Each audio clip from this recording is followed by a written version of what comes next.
number of atoms in the observable universe is supposedly around 10 to the power of 80. The number of possible games in chess is 10 to the power of 120. There's too many possibilities to really predict exactly what's going to happen. I'm Yangfan and I'm a chess player. I'm the British under-18 champion and I'm the youngest international master in the UK. My aim at the moment is to try and become a Grandmaster, which is the highest title in chess. I'm really grateful to have the opportunity to meet Mickey Adams. He's one of my biggest idols. Yeah, it's a dream come true really.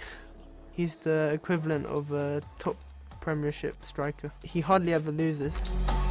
I looked quite generally at your opening repertoire on ChessBase. I checked a lot of your games. And I wanted to look maybe at one or two different openings. I saw how you like to play creatively. And a couple of the lines I saw that you were playing, I thought you were playing maybe too passively. Everyone has to play to their strengths. That's what chess is all about.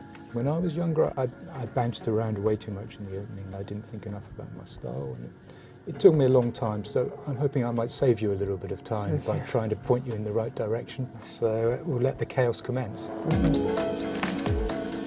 Chess games can go on for a really long time. Concentration is really critical. When you're playing a strong player, if you miss one tiny detail, that could be the end of the game. My longest chess game was 7.5 hours. And at the end of it, I was just so exhausted. You're just burning lots of wood in your brain. Sometimes your calculation gets messy. You might miss something really obvious. And there's a common phrase in chess, it's called chess blindness. World champions have suffered from this. Your subconscious can take over your conscious thinking. Everything around you seems unreal. Why do you fantasize? You have to be really disciplined and make sure you're playing moves that you've properly calculated, every move. But at the same time there's a fine balance because you've got a time limit. So you need to know when to think and when to be confident with yourself and make the move.